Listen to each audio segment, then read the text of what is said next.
Hey guys, it's Ted Bogert. Welcome to Monday Mortgage Update, Mortgage Monday Update. I'm here with the talented and great haired Andy Fulton, president of sales at Future Home Loans. Today, we'll talk about how to attract more buyers on our update. Good morning, Andy. How you doing? I'm doing great. Good morning to you too, Ted. Super excited to have you back. I hope you weathered the storm. We hope all of you weathered the storm. Still a lot of cleanup here in Orlando. Crazy times, but the community's coming together. So super good stuff. All right, let's take a deep dive. Tell them a little bit about you before we do, just who you are and a little bit of your background for those joining us for the first time. Sure will. Thanks, Ted. Again, I'm Andy Fulton. I'm the president of sales for Future Home Loans. Been in the business for 25 plus years, worked most of my career out of the Jacksonville, Florida market, but I'm now responsible for the entire Southeast and Texas markets that Future Home Loans exist in today. Fantastic. And he is one of the smartest guys on the planet that I know as far as loans go. He's got that finance brain, guys. So you definitely want to tap into that. All right. So every week we're going to talk about something in the mortgage world. We want to give you all, our realtors, especially tools, and our consumer tools to know how to maneuver through this market, ever-changing market. So today we're going to talk about how to attract more buyers. So this is very realtor related, but it's a good thing for everybody to know. So let's talk about it. So that's on everyone's mind, right?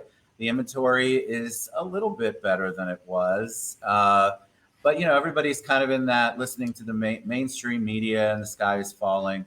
But there are ways for us to find more buyers. So Andy, impart your knowledge on us, how we can do that.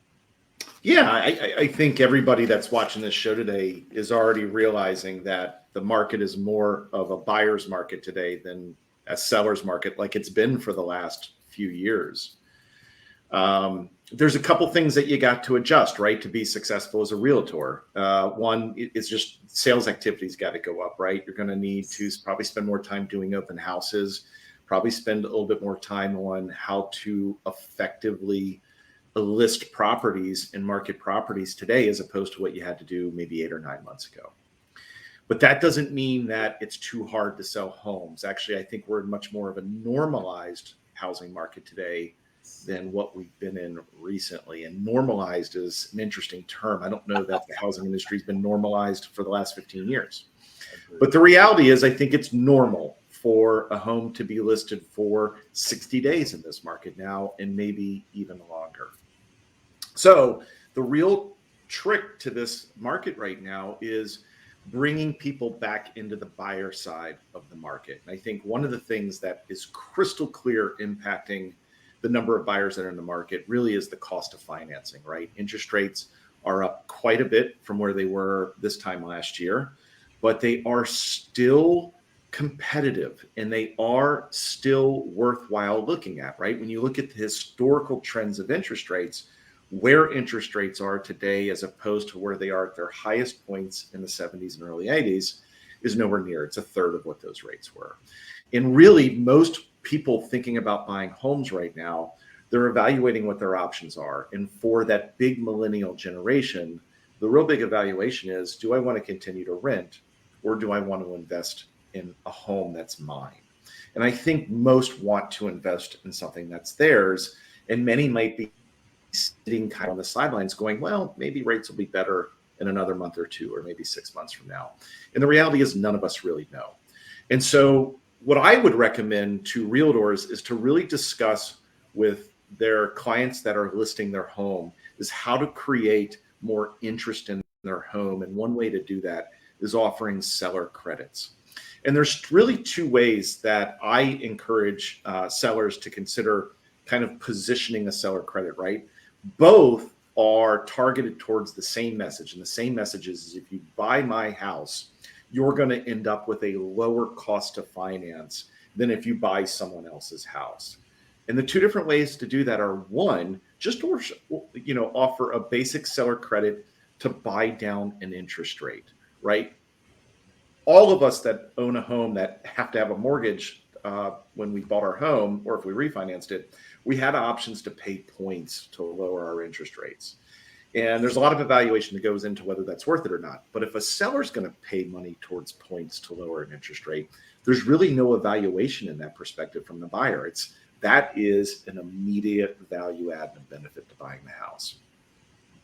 The second way to do it is a term that you may be hearing thrown around right now in the market, and that's called buy downs, mortgage buy downs. In a general buy down, that program, it's a basic 30-year fixed rate mortgage, but the first 2 years of that mortgage, the interest rate is much lower than what the rate will be for the rest of the term of the loan, and it's fixed for the entire life. A simple way to explain this is you'll hear the term 2-1 buy down. That's probably the most common buy down term you'll hear, 2-1 buy down. So let's just say the market interest rate, the APR for a 30 fixed mortgage might be, let's say 7% in our market right now. That's a very generalized quote.